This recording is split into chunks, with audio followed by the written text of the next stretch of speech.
اس video میں ہم اور آپ قربانی کے جانور کے ان عیوب کے بارے میں جاننے کی کوشش کریں گے جن عیوب کے پائے جانے کی وجہ سے جانور کی قربانی جائز نہیں ہوتی۔ ان میں سے سب سے پہلا عیب ہے لنگڑا پن کا ہونا۔ جانور ایسا لنگڑا ہو کہ وہ اپنے 3 ہی پاؤں کے اوپر چلتا ہو، چوتھے پاؤں کو زمین کے اوپر ذرہ برابر بھی نہیں لگا رہا ہو، تو پھر ایسے جانور کی قربانی جائز نہیں ہوگی۔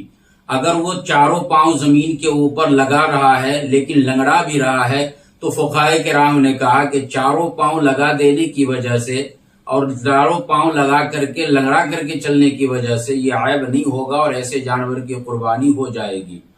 اس کے بعد دوسرا عیب ہے دانت کا ٹوٹ جانا۔ دیکھیے 1-2 دانت نہیں بلکہ اس طریقہ پر اس کے منہ کا جانور کا دانت گر گیا ہے کہ وہ چارہ کو چبا کر کے کھا نہیں سکتا، تو پھر یہ عیبدار جانور ہوگا اور ایسے جانور کی قربانی بھی درست نہیں ہوگی۔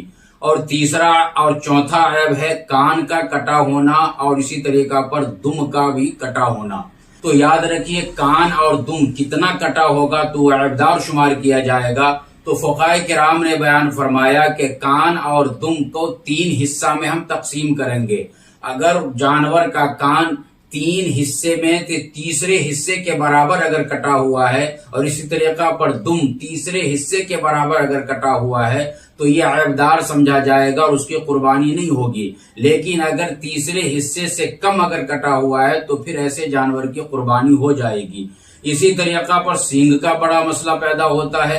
سینگ کے بارے میں یاد رکھیے کہ اگر جس جانور کو آپ قربان کر رہے ہو اس کا سینگ اگر درمیان سے ٹوٹا ہوا ہے تو یہ عیب نہیں ہوگا، ایسے ٹوٹے ہوئے سینگ کے جانور کی قربانی درست ہو جائے گی۔ لیکن اگر اس جانور کی سینگ اگر جڑ سے اکھڑ گئی ہے تو پھر ایسی صورت میں اس جانور کی قربانی جائز نہیں ہوگی۔ اسی طریقہ پر تھن کا خراب ہونا۔ دیکھیے بعض جانور ایسے ہیں جس کے 4 تھن ہوتے ہیں اور بعض جانور ایسے جس کے 2 ہی تھن ہوتے ہیں۔ 4 تھن والے جانور میں اگر 1 تھن اس کا خراب ہو گیا اور ما بقیہ 3 تھن درست ہے تو پھر ایسے جانور کی قربانی جائز ہوگی، درست ہوگی۔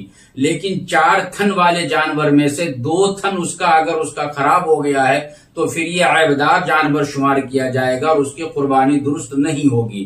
اور جو جانور کے 2 تھن ہوتے ہیں تو ان 2 تھنوں میں سے 1 تھن اگر خراب ہو گیا تو اس کی قربانی اس جانور کی صحیح نہیں ہوگی۔ اور اسی طریقہ پر ایک اور ہے اندھا پن ہونا۔